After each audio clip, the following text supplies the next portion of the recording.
सबसे पहले अपने हाथ ऊपर करिए। अब हाथ हमने इसलिए ऊपर करवाया कि हमारी बॉडी फ्लेक्सिबल होना चाहिए किसी भी वर्क को करने के लिए। इससे क्या होगा, हमारे बॉडी में एक रूटीन आएगी, आलस्य दूर होगा। तो सर्वप्रथम हम इसको अपने लेफ्ट साइड अपने बॉडी को झुकाएंगे। चलो आपके पास जगह नहीं है तो वैसे हमें अपने शोल्डर कितना पैरों में गैप लेना चाहिए, अपनी जगह में हाथ ऊपर किया है, पीटी हम इसे कहते हैं। तो फर्स्ट टाइम में लेफ्ट साइड झुकेंगे, यूं 1 और बेंड हो, कितना बेंड हो सकते हैं, सीधा करें। फिर राइट साइड आप कितना नहीं हो रहा है, पीटी होती होगी ना अपने हाथ स्कूल में। 1 2 3 4 5 बॉडी का मूवमेंट होना चाहिए। ये तो ऐसा नहीं कि मैंने हाथ कर लिया, यूं कर दिया, यूं कर दिया, ये नहीं हुआ। बॉडी हमारी जो कमर है वो कमर को बैक होना चाहिए। लेफ्ट पे इधर झुके हैं तो लेफ्ट पे आना चाहिए, हाथ स्ट्रेट होने चाहिए, है ना।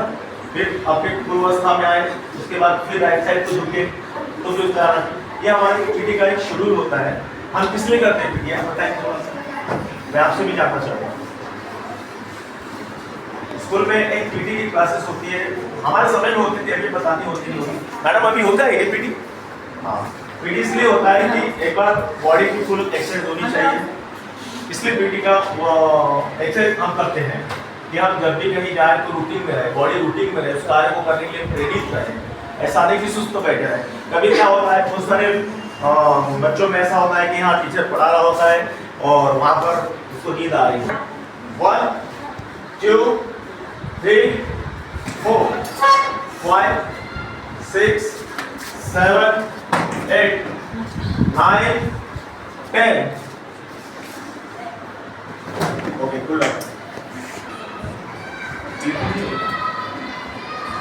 5 times only. 1 2 3 4 1 2 3 4 1 2 3 4 और वैसे ही झुकना है, बैंड। हाँ, थोड़ा क्या है, लाइट क्या है, ठीक है, हम भी समझ रहे हैं, बस वहीं रुक जाओ, नहीं हो पाएगा ना। Okay, ready? 1 2 3 4 5 6 7 8 9 10 रिलैक्स। 1 2 3 4 5 6 7 8 9 10 रिलैक्स। एक बार बताओ, हमने यूं गर्दन किया, आपने क्या देखा? नहीं, वो ठीक है, उसको देखा, लेकिन उसके साथ आपको क्या दिख रहा था? यूं करने में हमारा शोल्डर दिख रहा होगा ना, ये हमने यूं देखा तो शोल्डर दिख रहा है, यूं किया शोल्डर उसने नहीं देखा जिसकी गर्दन बेंड नहीं हुई, नेक बेंड नहीं हुआ। चलिए ठीक है, नेक्स्ट। ऊपर नीचे वाले ना, मेरा लेफ्ट इस साइड जाएगा, आपका लेफ्ट इस साइड जाएगा। ओके, पहले नीचे गर्दन झुकेगी, यूं, हम यूं स्ट्रेट करें, यूं फिर यूं फिर यूं, right? Second time. Okay, start.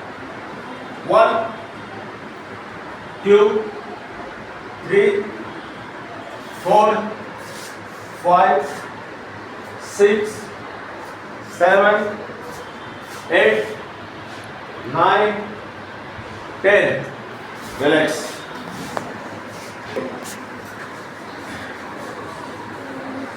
1 गलत, मेरा लेफ्ट ये है, आपका लेफ्ट कौन सा है? तो सबकी इधर होना चाहिए। स्टार्ट। 1 2 3 4 5 6 7 8 9 10 रिलैक्स।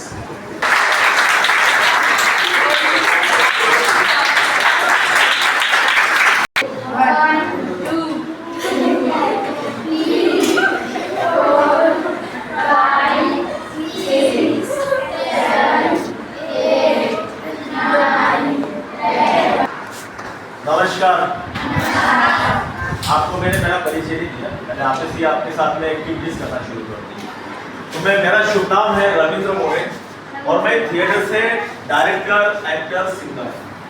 मेरी मूवियाँ हैं, फिक्शन फिल्में हैं, टेली फिल्में हैं। मैं चैनलों से भी आता हूँ, यूट्यूब पे मेरे बहुत सारे वो हैं नाटकों के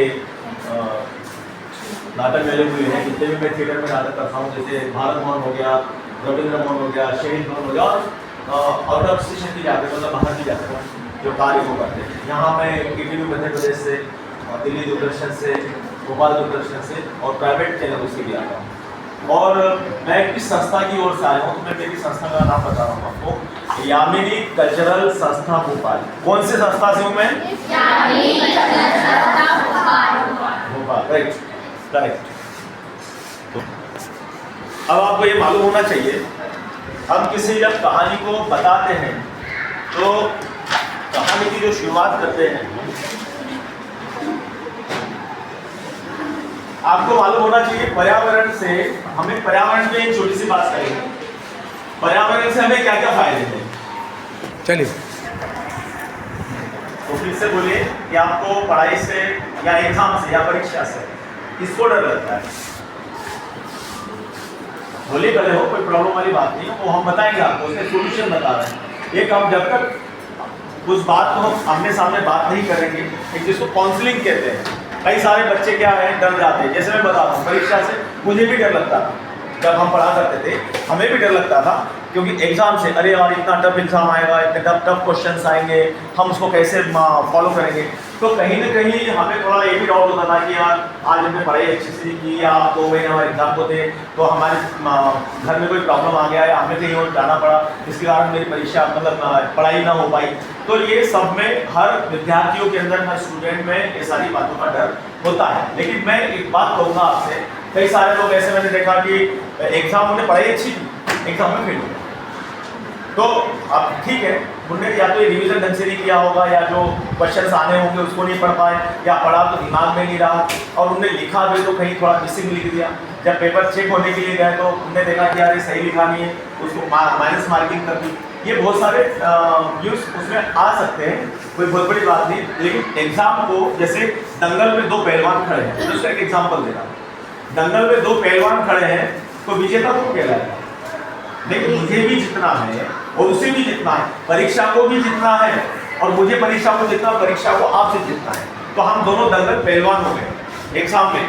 तो भाई हमें किसी को तो पराजित करना होगा, तो परीक्षा को पराजित करेंगे तो हम सफल होंगे, यानी कि हम पास हो जाएंगे। उसके लिए हमें थोड़ा सा क्या करना पड़ेगा, ज़्यादा परिश्रम करना पड़ेगा, अच्छे से पढ़ाई करना पड़ेगा और सोच समझ कर पढ़ाई करना पड़ेगा। कि मुझे इनका कभी कभी क्या होता है कि एग्जाम में कभी जनरल क्वेश्चन भी पूछ लेते हैं, रिलेटेड वही, लेकिन थोड़ा सा घुमा फिरा कर क्वेश्चन को तैयार किया जाता है कि बच्चे का बौद्धिक परीक्षण भी हो जाता है एग्जाम के अंदर कि बच्चा कैसा लिखेगा इस जवाब में। वही है क्वेश्चन, वही है, सब कुछ वही है, लेकिन वो घुमा फिरा कर बात करता है।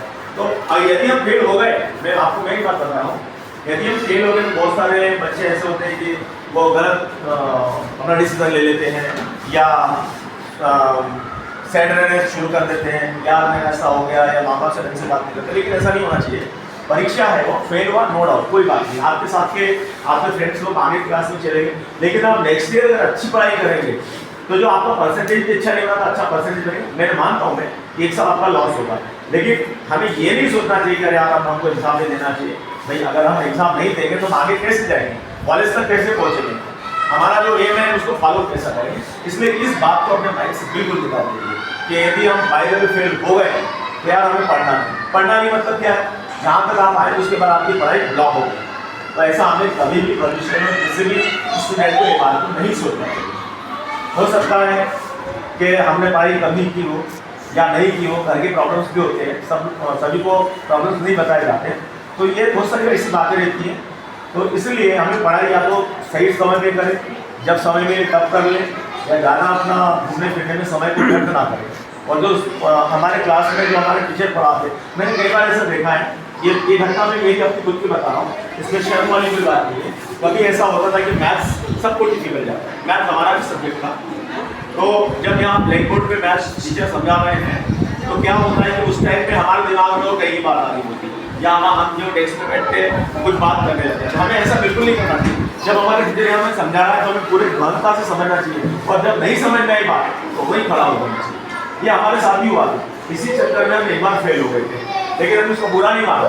नेक्स्ट ईयर हमने अच्छी पढ़ाई की और हम फर्स्ट डिवीजन से पास। तो मेरा कहने का मतलब वही है कि कभी भी एग्जाम को आप इतना हाईली मत लो कि यार वो सर से ऊपर निकल जाए। एग्जाम को वैसा ही लो, ठीक है हमारे सामने पेपर आया है, उसको पढ़ाई करके जाएंगे, सॉल्व हो जाएगा, कोई बात। अच्छा हमें एक बात बताइए, जितनी सारी हमारी ये शिक्षा को लेकर बात हुई, परीक्षा को लेकर बात हुई, स्टडी को लेकर बात हुई, टाइम स्पेंड यानी खर्च करने को बात हुई, टाइम को खर्च करने की बात हुई, लेकिन इन सारी बातों से और ये सब एग्जाम की बातों से लेकर आप क्या समझते हैं, आपके दिमाग में क्या थॉट्स आते हैं, इससे आपको क्या शिक्षा मिलती है इतनी सारी बातों से? कोई जो भी बताएगा वो खड़ा होकर बताए, आपको इन सब बातों से क्या शिक्षा मिलती है बताओ।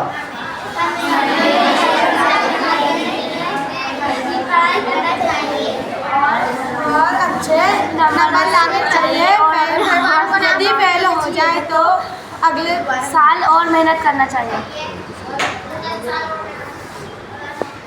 एक बात मुझे बताओ, छुट्टी यदि छुट्टी का समय हो गया तो क्या हम 10 मिनट के बैठ सकते हैं?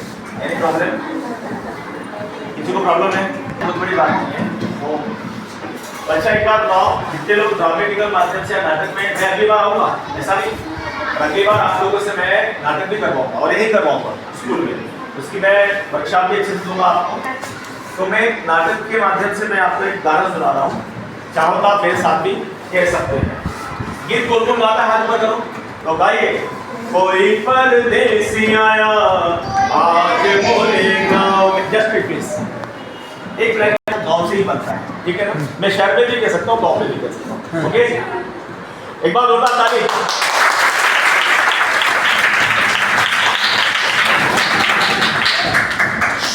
परदेसी आया आज मोरे गाँव में, गाओ।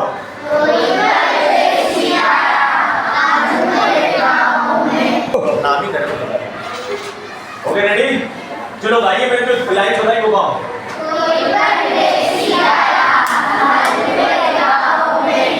प्यारा संदेशा लाया आज मोरे गाँव में, क्या संदेशा लेकर आए हम? पर्यावरण पे भी बात हो रही थी कि पर्यावरण को, पेड़ पौधों को हमें बचाना है। पेड़ पौधे बचेंगे तो हम जिंदा रहेंगे, क्योंकि वो ऑक्सीजन हमें देते हैं। अगर वो ऑक्सीजन देना बंद कर देंगे तो हम क्या हो जाएंगे? मर जाएंगे। प्यारा संदेशा लाया आज मोरे गाँव में, बैठा है वो देखो, बैठा है वो देखो, पीपल की छाँव में कोई परदेसी आया आज मोरे गाँव में, प्यारा संदेशा लाया आज मोरे गाँव में। गाँव शहर की गली गली में ये अभियान चलाए, गाँव शहर की गली गली में ये अभियान चलाए। क्या अभियान? पर्यावरण का अभियान। क्या हमें पेड़ पौधों को बचाना है, हम जीवित रहेंगे, उन्हीं से हमारी जिंदगी है, क्योंकि पेड़ पौधे रहते हैं, हमें छांव देते हैं, ऑक्सीजन देते हैं, जिसके माध्यम से हम लोग फलते फूलते हैं। गली गली में ये अभियान